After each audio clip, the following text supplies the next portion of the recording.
On my 65th birthday, my daughter gave me a box containing a one-way plane ticket. "Have a nice flight," she said, while her husband just laughed. I left without saying a word. They had no idea that 2 months earlier, I had inherited $30 million, and in just a week, something would happen that they would surely regret. Before we continue, please subscribe to the channel and let us know where you are listening in the comments. I checked my phone for the 15th time that evening. No new messages. The screen's glow illuminated 3 place settings on my dining table, each arranged with the precision I'd learned over 30 years of teaching. Silverware exactly 1 inch from the plate edges. Cloth napkins folded into perfect triangles. In the center, an apple pie cooled, filling my small Sarasota apartment with cinnamon and memories. The clock above my kitchen sink ticked louder than it had any right to.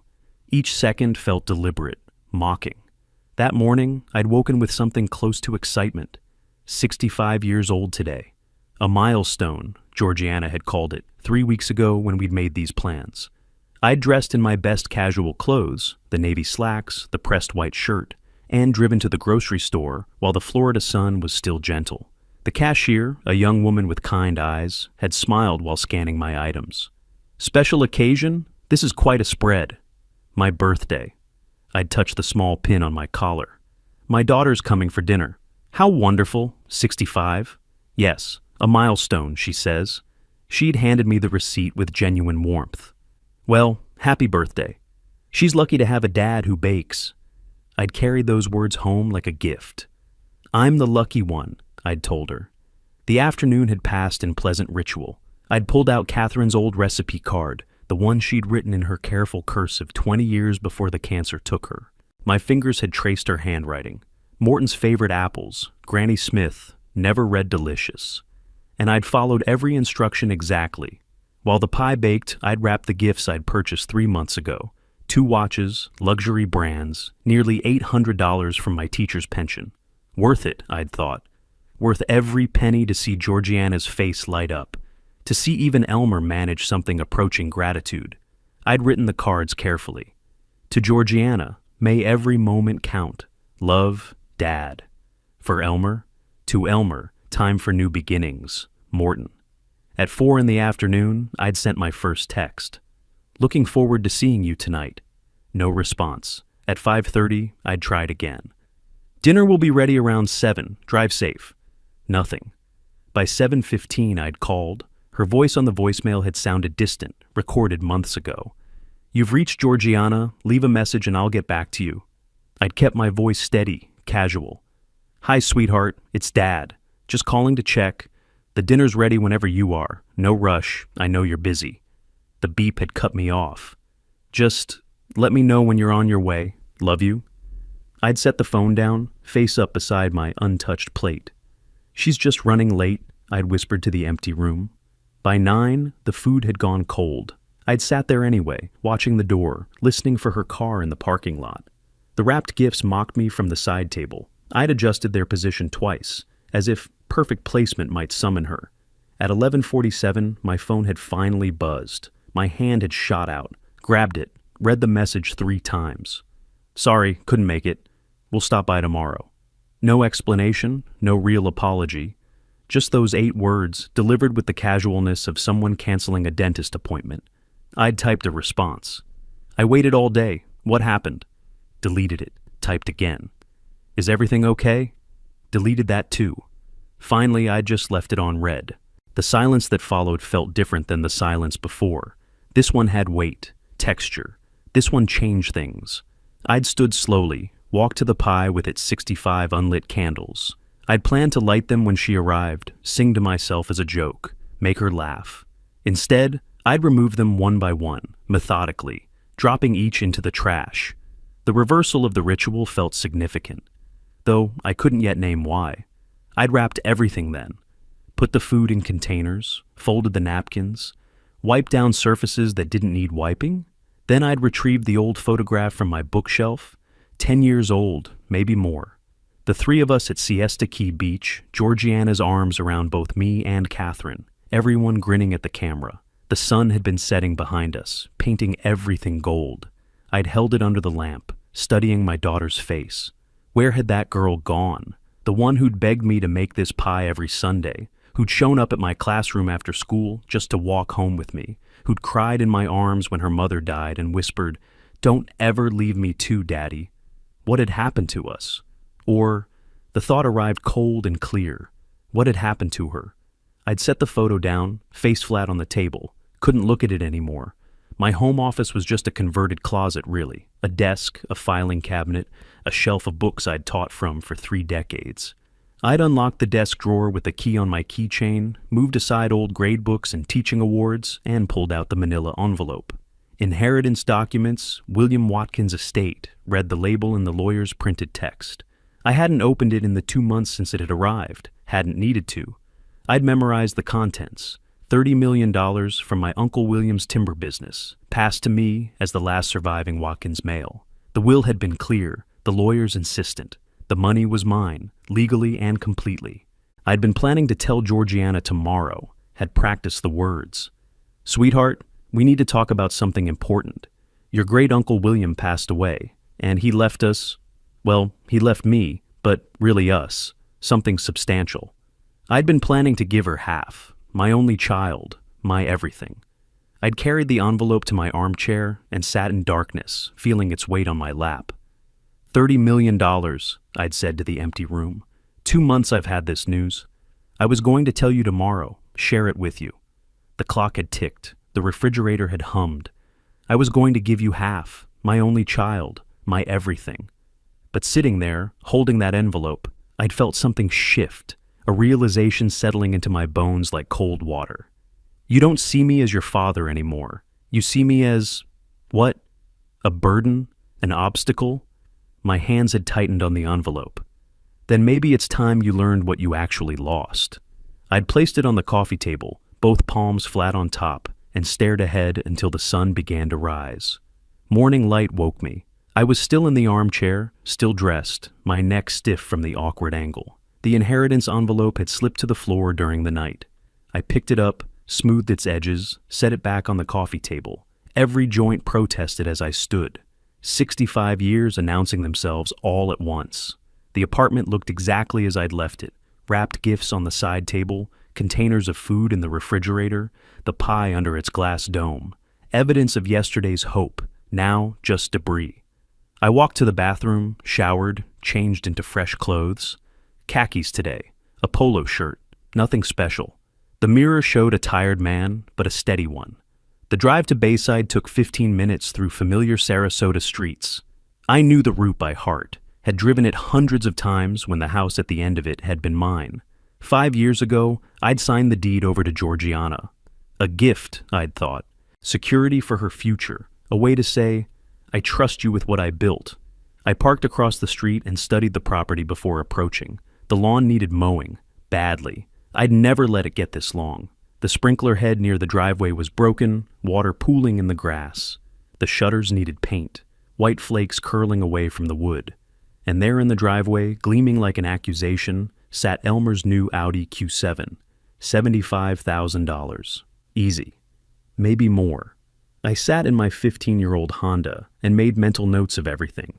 Finally, I crossed the street and climbed the 3 porch steps I'd built with my own hands 17 years ago.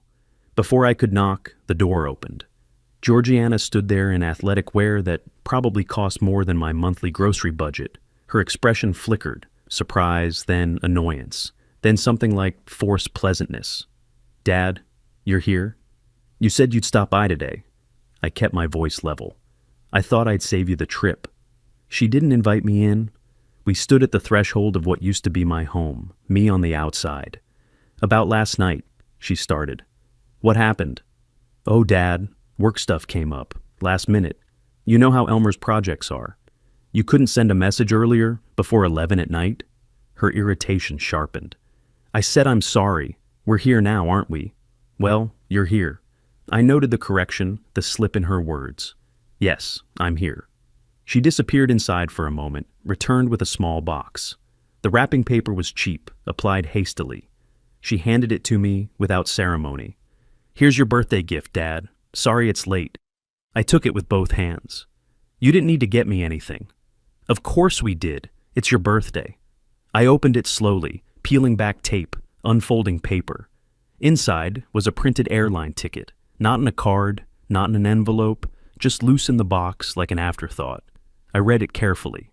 Orlando International. Departure. May 17th, tomorrow. 1 passenger, 1 way. Orlando. I looked up at her. 1 week at a resort. Well, the flight there. You can figure out hotels. 1-way ticket, I said quietly. Oh, is it? She blinked too quickly. Must have been the website. You can book the return whenever. The lie hung between us like smoke. Happy flight, Dad. I searched her face for something. Regret, affection, recognition of what she'd just done. Found nothing. Happy flight, I repeated softly. You'll love getting away. You've been cooped up in that apartment too long. Have I? Absolutely. Retirement should be about adventures. Adventures, yes. Footsteps sounded from inside the house. Elmer appeared from the hallway, barefoot on my old hardwood floors. He wore designer jeans and a Rolex that caught the light. $8,000 on his wrist, minimum. Mort, getting a vacation, huh? I turned to face him, let 3 seconds pass before I spoke. Elmer, time to see the world, man. Plane leaves tomorrow. You'll love Orlando. Disney, beaches, all that. I taught American history for 30 years. I know what's in Orlando. He laughed, genuinely amused. Right. Professor? Well, now you can see it as a tourist instead of just talking about it. My voice dropped. I never just talked about anything. Something in my tone made his smile falter, just for a second. Then it was back, wider than before. I folded the ticket carefully, 3 precise creases, each pressed with my thumbnail. The way I used to fold papers for filing. I slid it into my shirt pocket, patted it twice. Thank you for the gift, Georgiana. I turned toward the steps. Dad, we'll call you later this week. I paused, didn't turn back. Will you? Of course. Have a safe flight tomorrow. Thank you for the gift, Georgiana. You're welcome. Enjoy. I will. I walked down the steps, across the lawn I used to mow every Saturday to my car, each movement measured, controlled. I didn't look back until I was behind the wheel. In the rearview mirror, I saw them still standing in the doorway. Georgiana said something to Elmer. He laughed.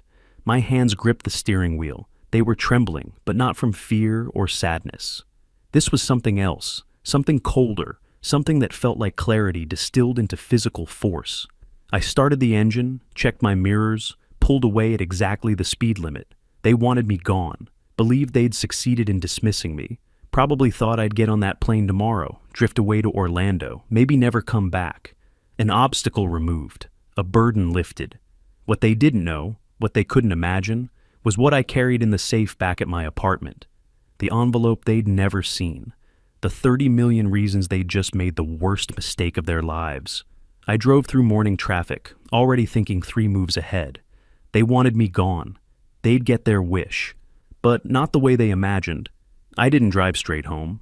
My hands gripped the steering wheel while I navigated through downtown Sarasota, past the bay where sailboats drifted in afternoon light, along streets I'd known for 30 years. The one-way ticket sat in my shirt pocket like a stone. My mind kept replaying the confrontation. Georgiana's false smile, bright, empty, practiced. Elmer barefoot in my house, that Rolex catching sunlight, his casual contempt dripping from every word. Time to see the world, Mort. The way he'd said my name, clipping it short, refusing the respect of Morton or Sir. A one-way ticket to Orlando, not Paris, not California. Orlando, 45 minutes away. They didn't even want me gone, just out of sight, out of the house. I pulled into Bayfront Park, chose a spot facing the Gulf. The engine ticked as it cooled. I retrieved the ticket from my pocket, unfolded it, studied the details again. Flight 2847, MCO, May 17th, 06:45 a.m. one way. One way, I said to the empty car. $30 million in my account, and my daughter gives me a one-way ticket to Orlando. The absurdity cut deeper than the cruelty. I refolded the ticket along its original creases, placed it in my glove compartment, not throwing it away, saving it, and closed the compartment with a decisive click. Evidence. I was already thinking in terms of evidence. 20 minutes later, I climbed the stairs to my apartment. Second floor, Building C, Unit 207 of Pelican Point Apartments. $1,100 a month for a one-bedroom place I'd chosen because it was close to Georgiana, close to family. The proximity felt like a mistake now. I unlocked the door, set my keys in the small dish by the entrance, habit from teaching, everything in its designated place, and walked to my kitchen. The apartment looked exactly as I'd left it, clean, orderly, temporary. Even after 5 years, I'd never fully settled in. Part of me had always expected to be welcomed back to the family home for dinners, for holidays, for lazy Sunday afternoons. That expectation felt foolish now. I made coffee with mechanical precision, ground the beans, medium roast from Sarasota Coffee Company, measured 8 ounces of water, set the French press timer for 4 minutes. While waiting, I stood at the kitchen window overlooking the parking lot, not really seeing it. "Happy flight, Dad," her voice replayed in my head. When the timer beeped, I poured coffee into my favorite mug, the one Georgiana had given me 15 years ago, "World's Best Dad," printed in fading letters, and carried it to my small office. The second bedroom held floor-to-ceiling bookshelves, American history texts, presidential biographies, my old lecture notes bound in 3-ring binders. In the closet, behind winter coats I'd kept, despite Florida's weather, sat my fireproof safe. I knelt, right knee cracking slightly. My fingers found the combination dial. Right to 07, left past 07 to 15, right to 42. Catherine's birthday. The mechanism clicked. I paused before opening it, hand on the handle, taking a deliberate breath. Inside, arranged neatly, Catherine's engagement ring in its velvet box, my father's pocket watch, my birth certificate. And beneath everything, protected and waiting, the manila envelope marked "Estate of William J. Watkins, Confidential." I lifted it with both hands and carried it to the kitchen table. The envelope seal had been broken 2 months ago when I'd first received it. I spread the contents carefully. Attorney's letter in the center, bank statements to the left, tax documents to the right, legal transfer papers below, creating a visual map of my new reality. I put on my reading glasses and began reviewing documents I'd already memorized. "Dear Mr. Watkins, it is my duty to inform you that you are the sole beneficiary of your Uncle William J. Watkins's estate." I set the letter down. Sole beneficiary, Uncle William, who I met twice in my life, once at my wedding, once at Dad's funeral. I picked up the bank statement from Fidelity. The number sat there, undeniable, $30,087,450.12. He leaves me $30 million, and I was planning to give half to Georgiana. My voice sounded strange in the quiet apartment. $15 million, for what? For her to buy a bigger house to kick me out of? A laugh escaped, short, bitter, humorless. I taught ethics for 3 decades, taught about fairness, about responsibility. And my own daughter? I stopped myself. This wasn't about what she'd become. This was about what I was going to do about it. I pulled out a yellow legal pad, the same kind I'd used for lecture planning for 30 years, and wrote "Project" at the top. No other name, just that single word. Below it, I began numbering points. "Point 1, I said quietly, pen moving across paper. "Their debts. How much? To whom?" I wrote it, then added subpoints: credit cards, car loans, mortgage status, why they need money urgently. Point 2, the house. What are my legal rights? I'd given them the property, yes, but I'd kept something called a life estate. What did that mean legally? Could they force me out? Could they sell without my consent? More notes, more questions.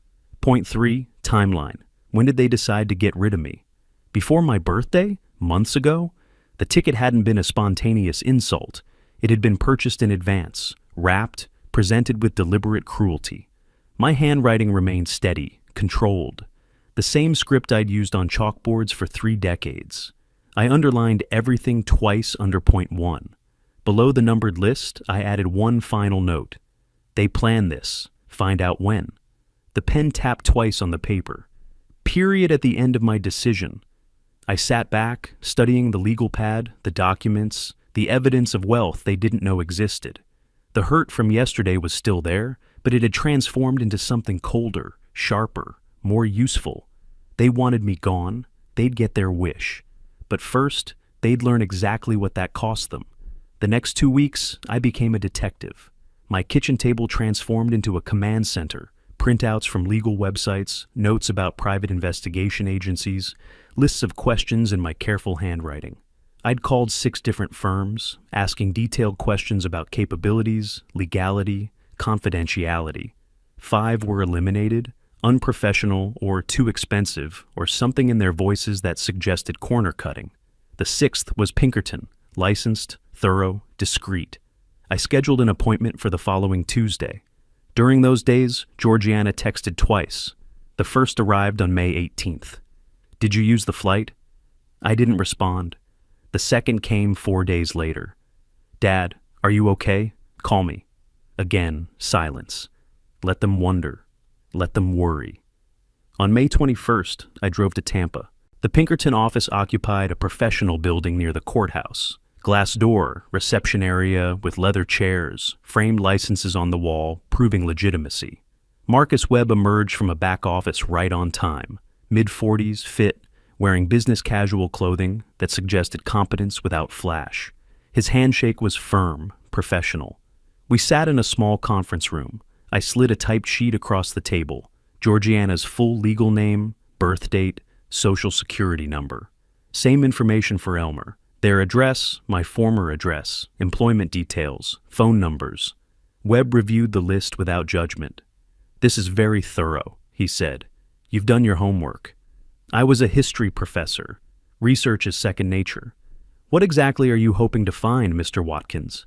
I met his eyes directly. "The truth. I suspect my daughter and son-in-law are in significant debt. I suspect they have plans involving property I own. I need facts. And if the facts confirm your suspicions, then I'll know what I'm dealing with." Webb nodded slowly. "This is about protecting yourself legally?" I paused, choosing words carefully. "This is about understanding the full situation before I make decisions. Informed decisions." He explained what he could legally investigate. Credit reports with proper authorization, public records, social media analysis, observational surveillance in public spaces. What he couldn't do, hack accounts, trespass, wiretap phones. I understood perfectly. Can you determine their conversations in public places, bars, restaurants? If they discuss private matters in public spaces, yes, it's legal. Do it. He quoted the price, $5,000 retainer, $3,000 on completion, 10 to 14 days for comprehensive results. I pulled out my checkbook, not my regular account, but the new one opened specifically for inheritance funds. The checks were pristine, barely used. I wrote carefully, $5,000, signed Morton R. Watkins. The sound of the check tearing along its perforation felt decisive. Webb receipted it immediately. We shook hands again. 2 weeks, he confirmed. I left without looking back. The waiting period passed in carefully maintained routines. Grocery shopping on Tuesdays, library visits on Thursdays, daily walks through my neighborhood. But underneath the normalcy, everything had changed. At Publix, I stood behind an elderly woman at checkout. She counted change from a cloth purse, hands trembling slightly. The total was $38.21. She had $29.74. The cashier, young, impatient, sighed audibly. The woman started removing items, bread, milk, eggs. I watched this and saw a possible future if I'd been truly poor, truly dependent on my daughter's charity. I stepped forward, handed the cashier my credit card. "I'll cover the difference." The woman protested weakly. I cut her off gently. "Please, it's done." Outside in my car, I sat for 5 minutes processing what I'd witnessed. The casual cruelty of impatience, the dignity required to accept help, the thin line between independence and desperation. At Selby Library, I checked out books about elder financial abuse, family law, property rights in Florida. The librarian read the titles as she scanned them. "Heavy reading, research project?" You could say that. Her concern showed in her expression. "Everything all right? Some of these are about elder abuse." I met her eyes, managed a small smile. "Just educating myself. Prevention is better than cure. If you ever need resources, community services, I appreciate that, truly. But I'm fine. Just interested in the subject." She didn't look entirely convinced. Well, knowledge is power. I picked up the books. Yes, it is. Georgiana texted again on May 25th. This silence is childish. I set my phone down without responding. 5 days later, another message. Fine, whatever, good. Let her stew in uncertainty. On June 4th, my phone rang. Webb's voice carried a certain weight. Mr. Watkins, we've completed the investigation. Can you come to the office? I think you'll want to see this in person. The tone told me everything. I drove to Tampa immediately. Webb spread documents across the conference table like a prosecutor presenting evidence. Credit reports showing red flags everywhere. Bank statements, legally obtained through their careless privacy settings. Loan documents, payment histories. Your daughter and her husband have $180,000 in combined debts, Webb said, watching my reaction. I showed none. Breakdown? He listed it methodically. $45,000 in credit card debt across 7 cards, $75,000 car loan on Elmer's Audi Q7, $35,000 in home improvement loans, $25,000 in personal loans. They're making minimum payments, Webb continued, barely surviving financially.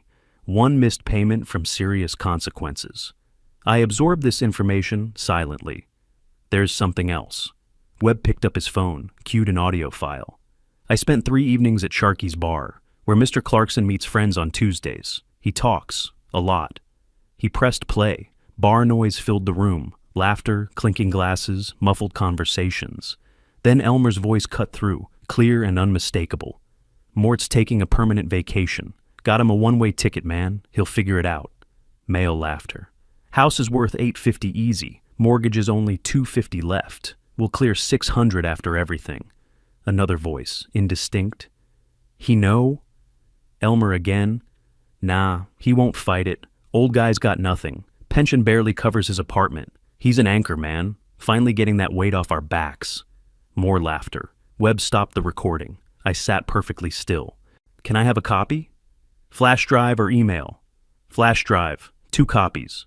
Webb made them while I waited. I placed both in my shirt pocket, buttoned the pocket shut. This is admissible? I asked.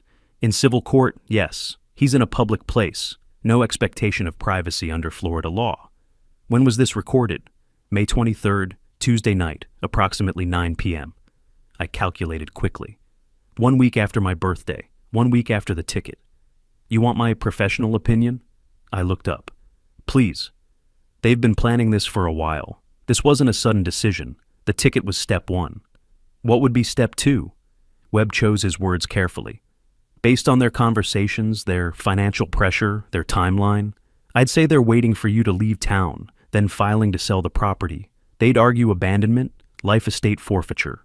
I stood, collecting the dossier, the flash drives, the evidence of betrayal reduced to paper and digital files. Thank you, Mr. Webb. You've been thorough. I pulled out my checkbook again, wrote the final payment, $3,000. At the door, Webb spoke once more. What are you going to do? I turned back, meeting his eyes. Make sure they don't get step 2. In my car, before starting the engine, I allowed myself 1 moment. I placed both hands on the steering wheel and closed my eyes. When I opened them, any remaining doubt had vanished. They hadn't just hurt me. They'd planned to erase me. The recording played in my mind, finally getting that anchor off our backs. An anchor. $30 million in my account. And my daughter's husband called me an anchor. I started the car and drove back to Sarasota with absolute clarity. They wanted freedom from their burden. They'd get it, just not the way they imagined. The morning after receiving Webb's report, I sat at my kitchen table at 7:55, watching the clock. The detective's dossier lay spread before me like evidence at a trial. At exactly 8 o'clock, I dialed. Stanford and Associates, Property Law. How may I help you? The receptionist's voice was professional, efficient. I need to consult with Mr. Stanford regarding life estate property rights and potential gift revocation. It's somewhat urgent. A pause. Keyboard clicking. Mr. Stanford has an opening this afternoon at 3. Would that work? I wrote it on my legal pad. 3 p.m., Stanford. Perfect. The legal machinery had begun moving. At 2:45, I arrived at the law office, downtown Sarasota, 10th floor, floor-to-ceiling windows overlooking the bay. 15 minutes early. Old teaching habit.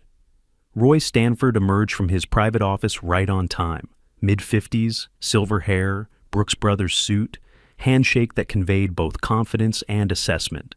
We sat in a conference room with a view of sailboats drifting in afternoon light. I laid out the documents methodically. The deed transfer from 5 years ago.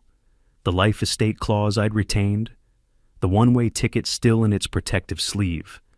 The detective's comprehensive findings about their debts and recorded conversations.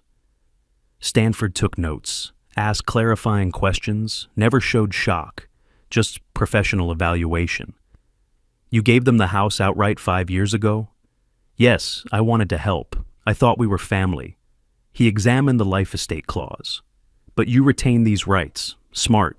Why? My attorney at the time insisted, said I needed security. I didn't think I'd need it. Stanford looked up. You need it now? This clause is your leverage. They can't force you out legally.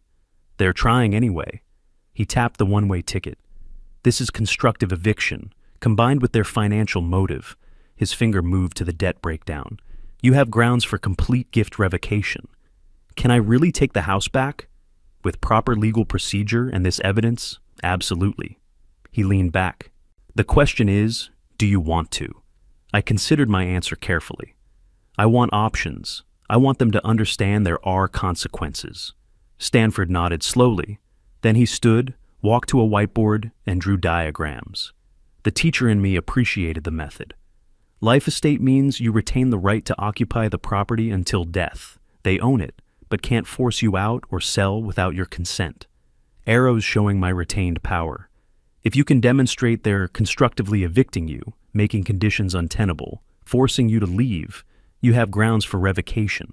Is a one-way ticket evidence, combined with their debt situation and stated intention to sell? Absolutely. It establishes motive and action. We spent 2 hours developing strategy. First, establish constructive eviction. Second, prepare revocation documents but don't file yet. Hold them as leverage. Third, change my will immediately. Fourth, protect the inheritance. Stanford suggested something else. There's another option, non-legal but effective. I'm listening. Make the inheritance public. Media interview, local news, talk about your unexpected windfall. I frowned. Why would I do that? Because right now, they think you're powerless. They're waiting for you to leave so they can sell your house. If they discover you have $30 million, understanding dawned. They'll panic. They'll realize they miscalculated. Exactly. It's psychological warfare, not legal action. Perfectly legal. Might even be therapeutic. I felt a slow smile form. They'd see it on television. They would. How they react tells you everything you need to know about their real motivations. The next 3 weeks became a carefully orchestrated series of legal actions. 1 week in, I met with Emily Chen, Stanford's estate specialist. Young, efficient, sharp-eyed. Your current will leaves everything to your daughter Georgiana. You want to change this? Completely. And the new beneficiary? I'd thought about this carefully.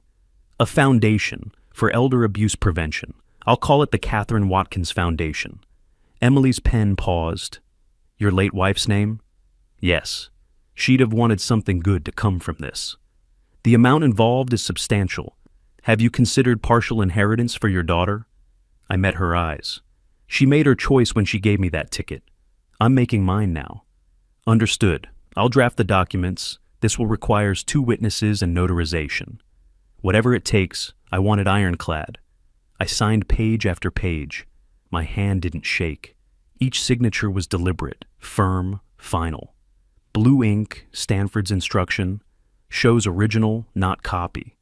The notary, Margaret Russo, watched me sign the most critical documents, then applied her seal with satisfying precision. The embossed impression looked official, permanent. These are legally binding, Mr. Watkins. Store them safely. I will. At Sun Trust Bank, with Stanford's associate as witness, I opened new accounts and transferred the entire inheritance. $30,087,450.12. The bank manager offered premium services, wealth management, investment portfolios. Just a secure checking account and a high-yield savings account. Simple. With this amount, you could... I interrupted gently. I don't need complicated. I need protected. This money serves a specific purpose. May I ask what purpose? Justice. And eventually, helping people who have been where I am. A pause. Some understanding passed between us. I'll ensure maximum security protocols on this account. Thank you. One more thing. I want all statements sent to my attorney's office, not my home. Done. During the second week, my phone rang. Georgiana's name on the screen. I considered not answering, but curiosity won. Hello? Her voice carried irritation. Dad, when are you going to use that ticket? It's been sitting there for weeks. I sat at my kitchen table, surrounded by legal documents I was signing. I've been busy. Busy with what? You're retired. With my affairs, getting things in order. Whatever, the ticket expires in 2 months. Use it or lose it. I'll keep that in mind. I ended the call and returned to signing revocation papers. Her voice already felt distant, disconnected from my new reality. On June 21st, I returned to Stanford's office for final review. He spread documents across the conference table like a general displaying battle plans. Revocation papers drafted, notarized, ready to file. New will executed and sealed. Bank transfer confirmations. Evidence compilation organized and indexed.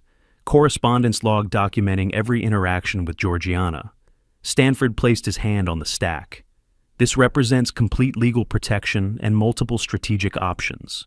I examined each document one final time, then nodded. He slid everything into a premium leather portfolio. I accepted it, felt its weight, not just paper, but power, options, justice waiting to be deployed. What's the process if I decide to execute the revocation? File these papers with the county clerk. They'll be served with notice. 30-day response period, then a hearing if they contest. They'll contest, almost certainly, which is why the evidence matters. Their debts, the ticket, the recorded conversations. It builds an overwhelming case. Timeline? From filing to final ruling? 3 to 4 months, maybe longer if they fight hard. And the will change is immediate. The moment you signed it. If something happens to you tomorrow, everything goes to the foundation. I stood, adjusting my jacket. Good. Thank you, Roy. You've given me what I needed. He also stood, shaking my hand. Which is? The ability to respond appropriately. They thought I was powerless. I picked up the leather portfolio. Now I'm not. With the legal foundation secure, I moved to the next phase. Stanford had called it psychological warfare. I called it information distribution. I sat at my laptop, researching local media contacts. WFLA Tampa Bay's Ordinary People Extraordinary Stories segment caught my attention. Perfect for my purposes. I typed carefully, Dear WFLA Programming, I'm a 67-year-old retired history professor with a story I believe would resonate with your viewers. After living modestly on a teacher's pension for years, I recently inherited $30 million from a distant relative I barely knew. This unexpected change has given me perspective I'd like to share with other seniors about hope and possibility at any age. I have complete documentation and would be honored to participate in your segment. I attached a professional photo of myself. Clicked send. At 2:47 that afternoon, my phone rang. Henrietta Morgan, producer. Interested. Could we meet tomorrow? We met at Perk Coffee Bar. She arrived exactly on time. Mid-40s, professional warmth, tablet in hand. I paid for our coffee, then told my story. 3 decades teaching young people, living carefully on pension. Uncle William in Boston, saw him twice in my life. The attorney's call in March, the overwhelming amount, the disbelief. Walk me through the moment you found out. Where were you? In my car. The attorney called, asked me to come to his office in Tampa. Wouldn't say why. You drove not knowing? I assumed it was about settling Uncle William's affairs, maybe a keepsake, some photos. And when he told you? I paused, let genuine emotion surface. He slid the bank statement across his desk. I looked at the number, then at him, then back at the number. I said, "This can't be right." What did he say? "It's very right, Mr. Watkins. Congratulations." But I didn't feel congratulated. I felt terrified. She leaned forward. Terrified? That's an interesting word. $30 million changes everything. Responsibilities, relationships, risks. It's not just money, it's weight. She took notes, nodding. What do you hope viewers take away from your story? That life can surprise you. At 67, I thought my story was written. Teacher, retired, living simply. Then this. And now? Now I have the chance to help others. Create opportunities that didn't exist before. You mentioned a foundation? Yes, education focused. Helping people who face obstacles, who need support. Can we talk about your family in the interview? Children? I pause carefully. I have a daughter, but I'd prefer to keep the focus on the broader message: hope, possibility, giving back. Of course, whatever you're comfortable with. Thank you. This story isn't about my personal life. It's about inspiring others. We scheduled filming for June 5th, 1 week away. That evening, I pulled up my existing conference registration, American Historical Association, Pacific Northwest Regional Conference, June 10th through 13th, Vancouver. I'd registered in January, back when life was different. Now it served a different purpose. I booked my flight. Alaska Airlines, direct Sarasota, Vancouver, June 10th morning, departure. Reserved hotel room at the Fairmont, Vancouver. Printed my itinerary. The conference was real, the trip legitimate, the timing perfect. Interview airs, June 11th evening, Florida time, 6 p.m. Eastern, 3 p.m. Pacific. I'd be settled in my hotel, able to watch online, completely unreachable except through phone, which I could control. June 5th arrived. The WFLA crew came to my apartment. Henrietta, camera operator named Travis, sound technician named Lisa. They spent 20 minutes setting up, lights, microphone, camera angles.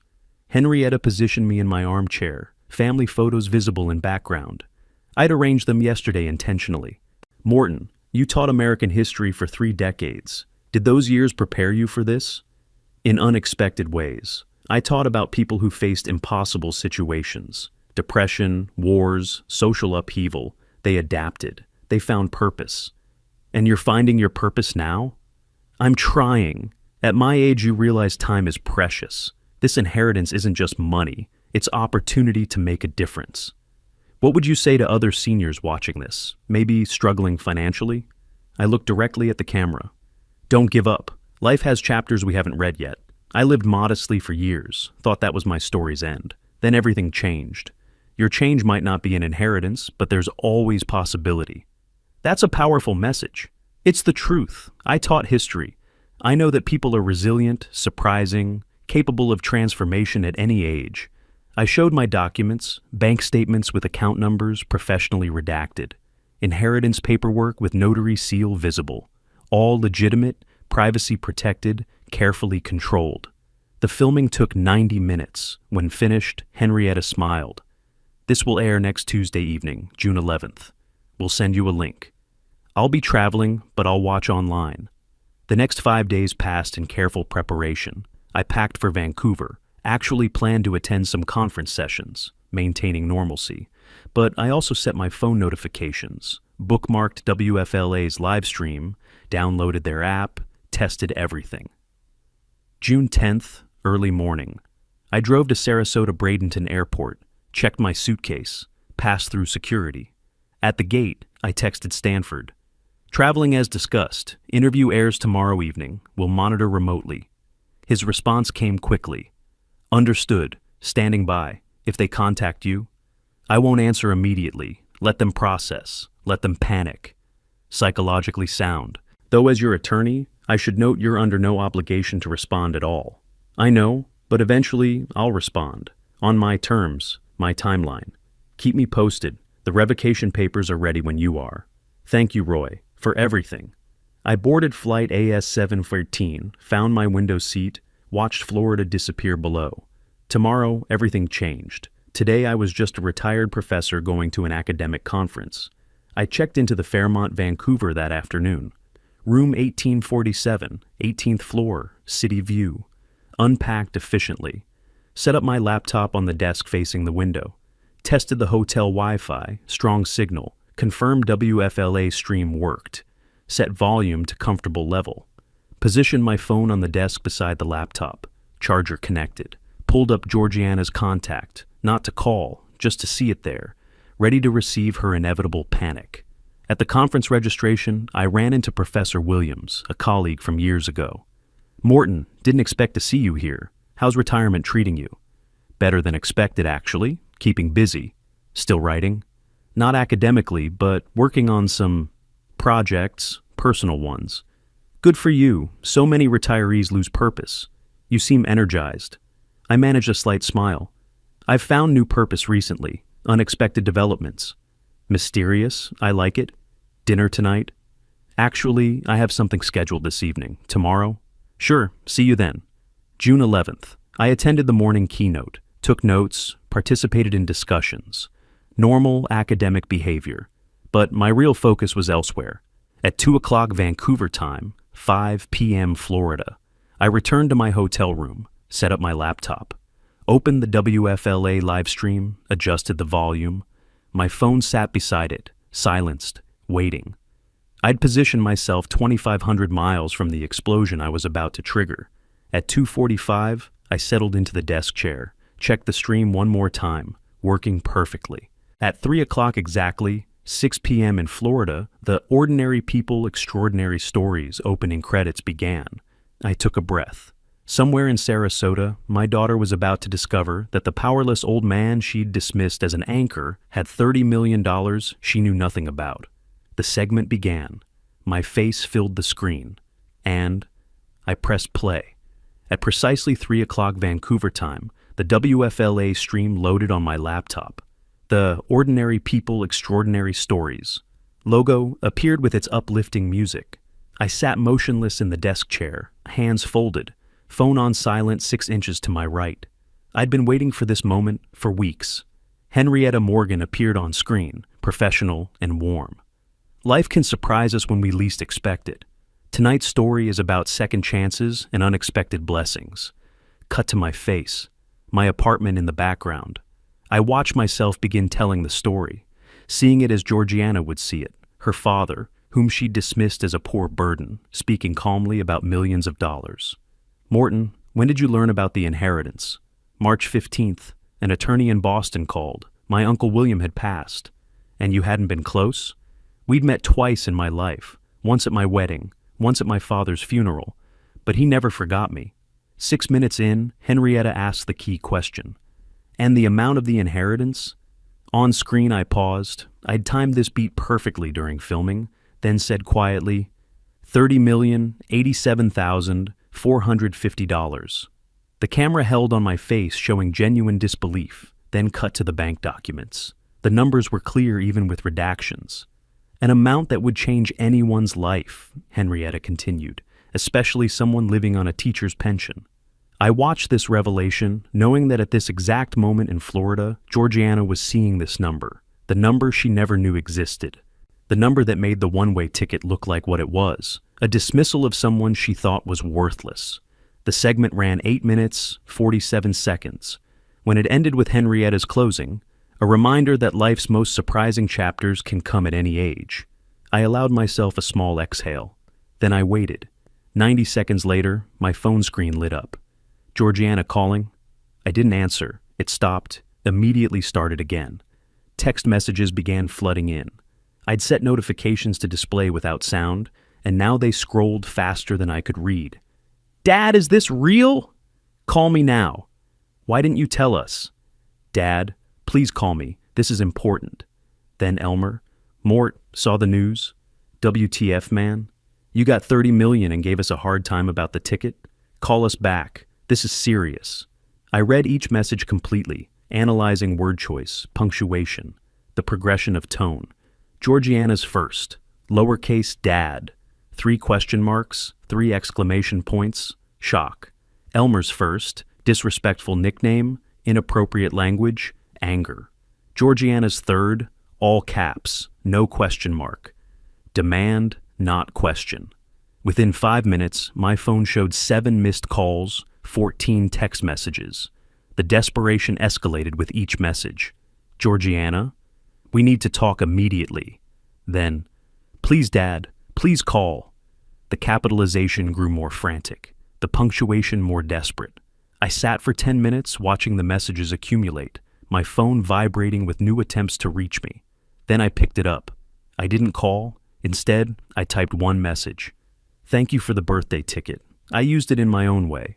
Perhaps take some time to think about your actions. I read it 3 times, measured, fair, honest. I sent it to both Georgiana and Elmer simultaneously. Watched delivered appear beneath each message. Then I navigated to settings, found the focus controls, enabled, block selected contacts, 48 hours. Added both their numbers. The action took 90 seconds. When complete, the phone went quiet. I placed it back on the desk. Screen down this time. Done. An hour later, I called room service. Salmon, rice, vegetables. The young man who delivered, name tag read Justin, was cheerful. Anything else you need tonight, sir? No, thank you. This is perfect. You here for business or pleasure? A conference. History professors, rather dry stuff. He smiled. Sounds interesting to me. I'm studying history at UBC, actually. Then you've chosen a worthy path. What's your focus? Pacific Northwest Indigenous history. Critical work. Someone needs to tell those stories properly. That's the goal. Enjoy your dinner, sir. Thank you. Good luck with your studies.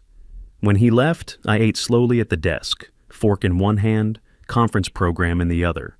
Reviewing tomorrow's schedule, 9 a.m. keynote, 11 a.m. panel on teaching difficult histories, 2 p.m. discussion on primary source analysis. Normal academic pursuits.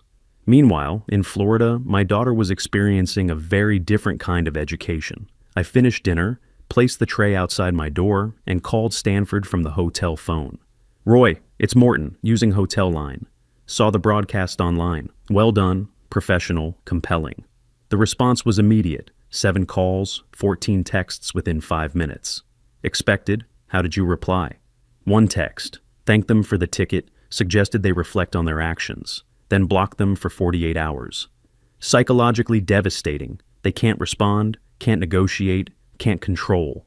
That's the idea. Let them sit with it. No resolution, no closure. When do you return? 3 days. Conference ends the 13th. I'll fly back the 14th. I'll be ready. They'll likely have tried to reach me too. Don't respond yet. Let them scramble. Understood. Enjoy Vancouver. You've earned some peace. After we hung up, I stood at the hotel window, floor-to-ceiling glass, 18th floor, panoramic view of Vancouver's evening cityscape. I held my coffee cup and watched lights come on in buildings across the city. I was physically in Canada, but mentally calculating what was happening 2,500 miles south. Georgiana pacing her house, my house.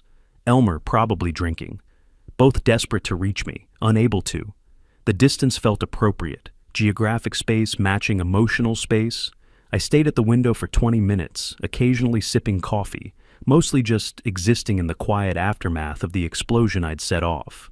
My reflection in the glass showed a man at peace with his choices. Tomorrow I'd attend academic panels about constitutional history. Tonight, in Florida, my daughter was learning what happens when you discard family like trash. I took another sip. The city lights blurred in the window's reflection. Phase 1 complete. I later learned what happened while I watched Vancouver's lights. June 12th, 7 in the morning.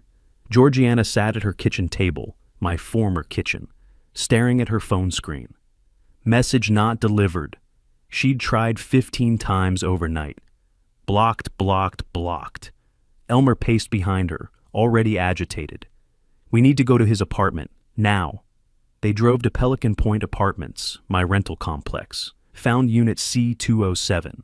Elmer pounded on the door. No answer. He tried calling again, still blocked. Next door, Mrs. Patterson emerged from C205, curious and concerned. Can I help you? Georgiana forced a smile. We're looking for Morton Watkins. I'm his daughter. Mrs. Patterson's face softened. Oh, how nice. Morton mentioned you. He's away at a conference this week. Canada, Vancouver, I think. History professors gathering. Georgiana's smile cracked. Vancouver. International, intentionally unreachable. You must be Georgiana, Mrs. Patterson continued. Morton showed me pictures. You were just a little girl in them.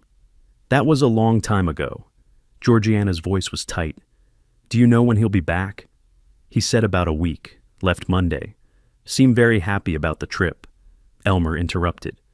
Did he mention anything else? Any financial news? Mrs. Patterson looked confused. Financial news? Not to me. We mostly talk about books. He's such a thoughtful man. That word, thoughtful, made Georgiana flinch. Thank you for your help. As they left, Mrs. Patterson called after them. Should I tell him you came by? Georgiana paused. No, that's okay. We'll call him. Back at the house, desperate, they searched online. Inheritance law attorney, Sarasota. Jeffrey Brennan, emergency consultation available. $400. That afternoon, they sat in his modest downtown office. My father inherited $30 million 2 months ago, Georgiana explained in a rush. He just told us via television. We're his only family. What are our rights? Brennan's expression didn't change. He'd heard stranger stories. Are you a beneficiary on his bank accounts? I don't know. In his will? Maybe. I used to be, years ago. Used to be doesn't help. Current will is what matters. He explained Florida law methodically. Inheritance is separate property. Adult children have no automatic claim. Florida law is clear on this. Adult children have no claim to parental assets during the parent's lifetime. But I'm his only child, his only family. Emotional relationship doesn't create legal obligation. If you were a minor dependent, different story. But you're 38, married, employed. Elmer leaned forward. So he can just keep everything, not share anything? It's his money to do with as he pleases. He could give it all to charity, spend it on cars, legally, his choice. What if he dies? Georgiana asked quietly. Then we inherit? Only if you're in his will, and wills can be changed any time. Understanding dawned on Georgiana's face. I don't know if I'm currently a beneficiary. Then you have no guarantees. I'm sorry. That'll be $400. Driving home, Georgiana had a realization.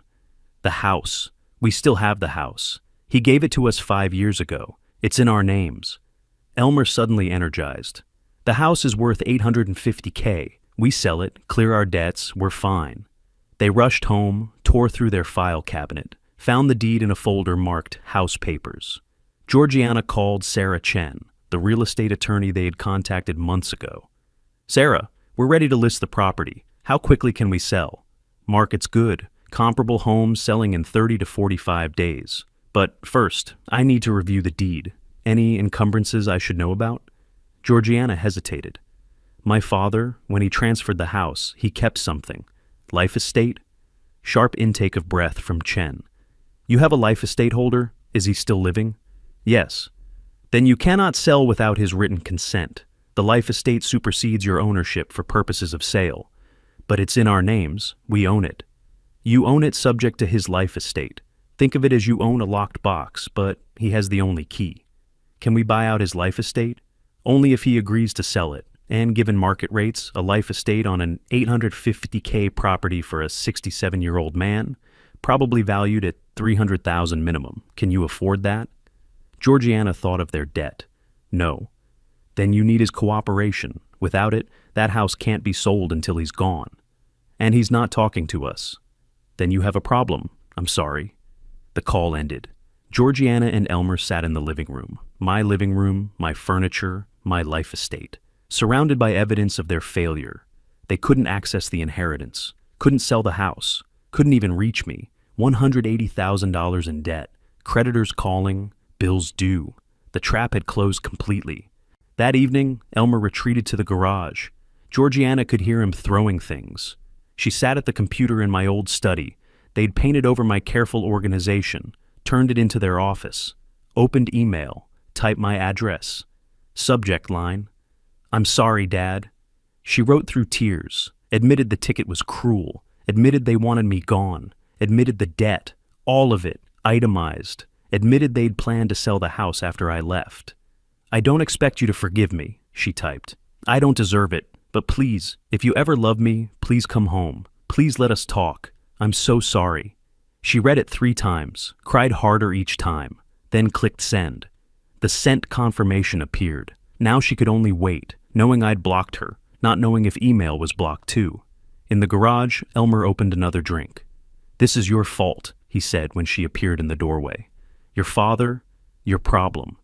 My fault, you're the one who suggested the ticket. I suggested getting him out of our hair. You agreed. You handed him the box. Because you convinced me he was a burden. He was a burden, still is. Now he's a rich burden who won't help his own family. We're not his family anymore, Georgiana's voice broke. We gave up that right when we tried to throw him away. So what do? We're $180,000 in debt, bills due, creditors calling. I'm writing him an email, apologizing. Elmer laughed bitterly. You think sorry fixes this? He went on television, Georgie. He planned this. I know. She wiped her eyes. And we deserve it. She left him in the garage and returned to the computer, checked email obsessively. No response. The house, my house, felt different now. Not theirs, borrowed, precarious. Every room held evidence of my former life. The kitchen I'd cooked in, the study where I'd graded papers, the bedroom where Catherine and I had slept. They'd been living in my generosity for 5 years, mistaking it for their own achievement. Now they understood the difference. Georgiana checked her phone again. 47 attempted contacts. 0 successful. Outside, in Vancouver, I was sleeping peacefully. Inside their panic, they were learning what I'd already known. That kindness withdrawn feels like cruelty. That gifts can have conditions. That family is earned, not assumed. And that $30 million changes everything, especially when you don't have access to it. I landed at Sarasota Bradenton Airport on June 21st, pulling my single suitcase through the familiar terminal. The Vancouver conference had been productive. Academic sessions, networking, normal professorial activities. But my mind had been on Florida. On June 13th, after the 48-hour block expired, I'd unblocked their numbers. 47 new messages flooded in. I read everyone, from angry to desperate to pleading. Georgiana's email had arrived June 12th.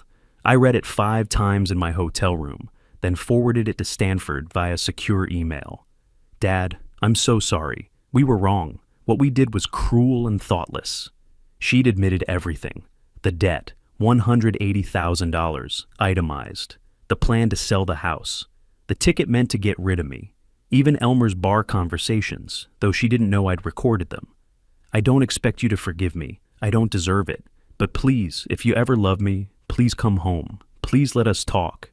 At baggage claim, I watched families reuniting, children hugging parents, genuine love, genuine connection. I thought about what I'd lost, what Georgiana had thrown away.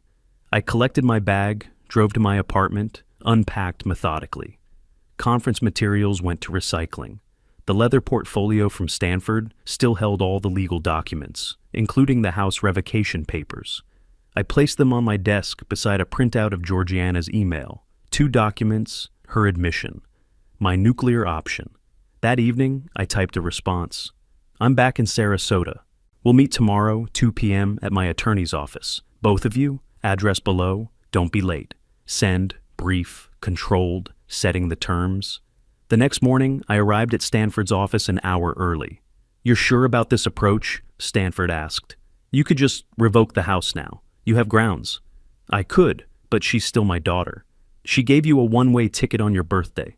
I know, and that's why there are conditions, not forgiveness. She gets one chance to prove she can change. And Elmer? Elmer's the poison, but forcing them apart isn't my role. If she chooses to stay with him despite this, that's her decision.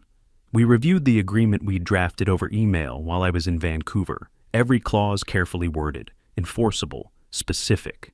Stanford read aloud. Condition 1. Mandatory family therapy, 6 months minimum, weekly sessions. I interrupted. Not just attendance, participation. The therapist needs to report monthly on genuine engagement. Stanford made the note. The rent? $500 is far below market, he observed. Why so low? It's not about money, it's about principle. They need to physically write a check to me every month, acknowledging who actually controls their housing.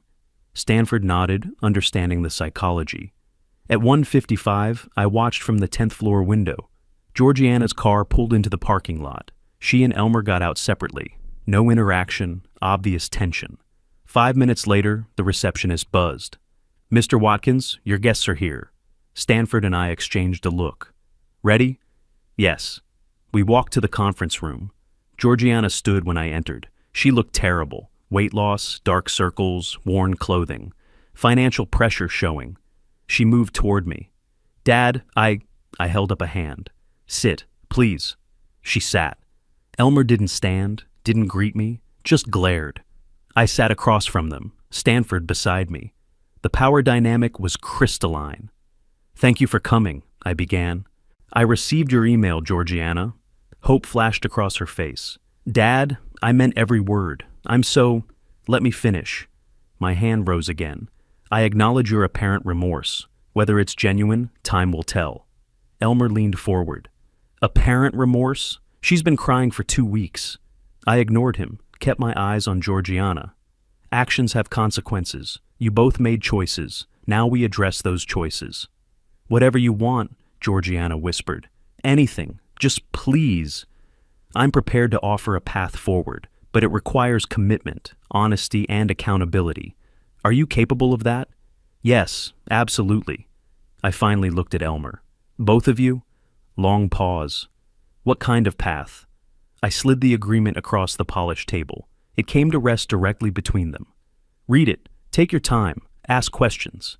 Georgiana picked it up with trembling hands. Elmer crossed his arms, refused to touch it. I waited, patient, no expression. "Condition 1, I said quietly. "Family therapy, 6 months minimum, weekly sessions. I'll pay. You'll attend and participate honestly." "Yes," Georgiana breathed. "Of course." Condition 2, "Elmer, you'll find full-time employment within 30 days and keep it for 1 year minimum. That's non-negotiable. Stability, responsibility, contribution." His jaw clenched. "I've been looking for work." "Then you have 30 days to succeed." Condition 3, "You'll pay me $500 monthly rent for the house." Elmer stood. "Rent? For our own house?" My voice stayed level. "My house, which I allow you to occupy. The rent acknowledges that reality." Georgiana pulled him back down. "We'll pay it. We will." I continued through the remaining terms: monthly proof of employment, therapy participation reports, good faith compliance with all conditions.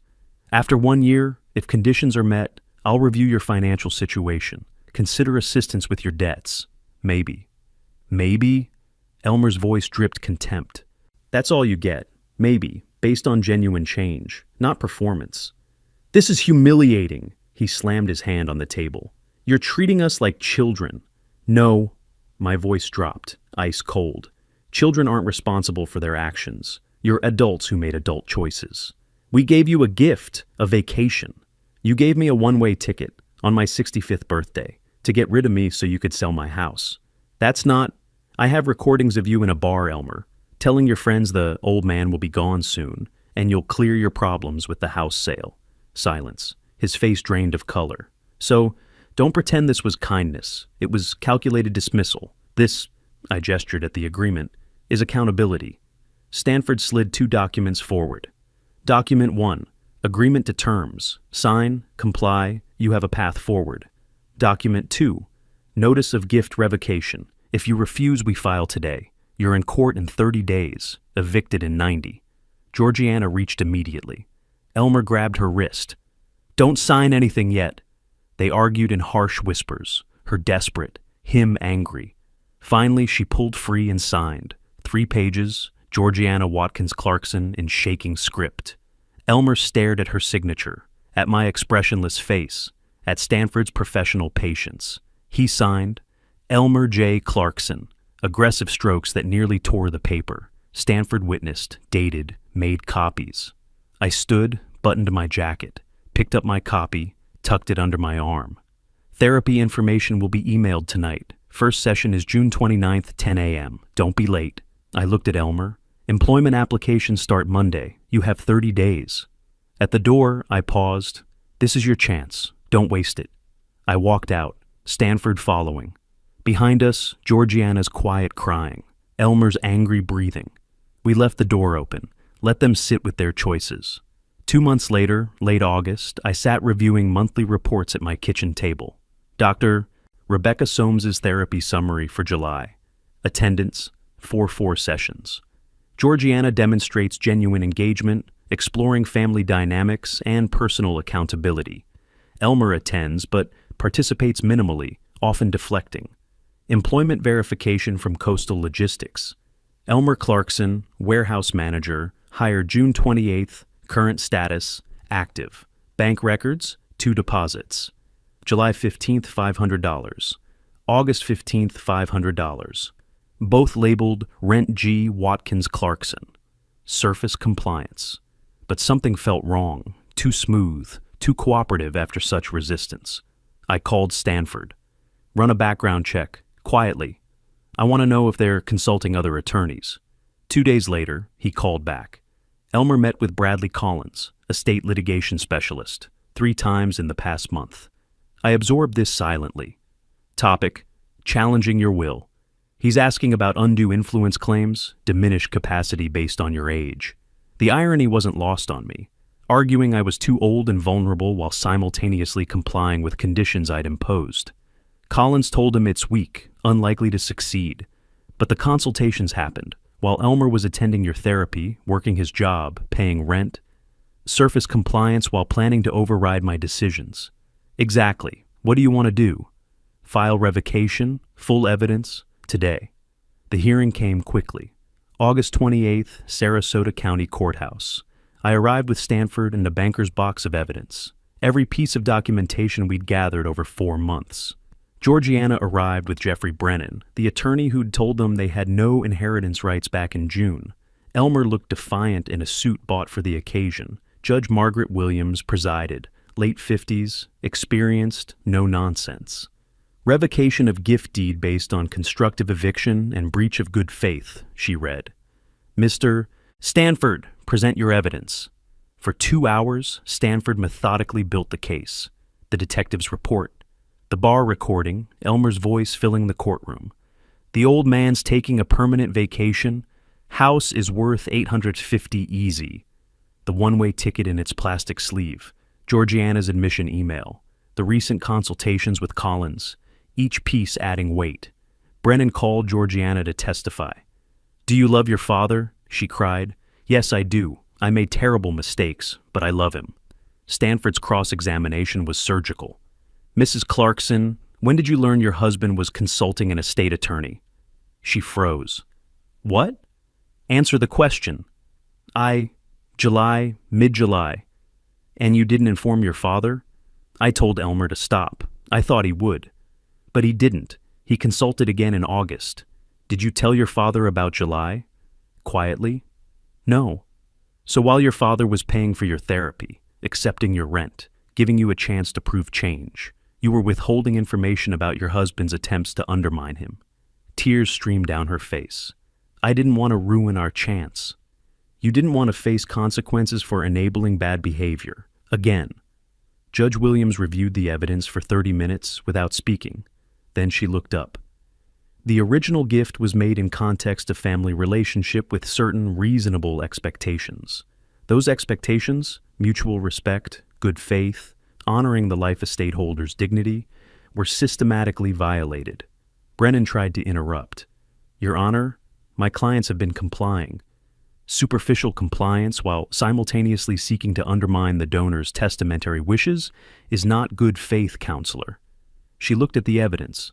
The bar recording alone demonstrates intent to constructively evict.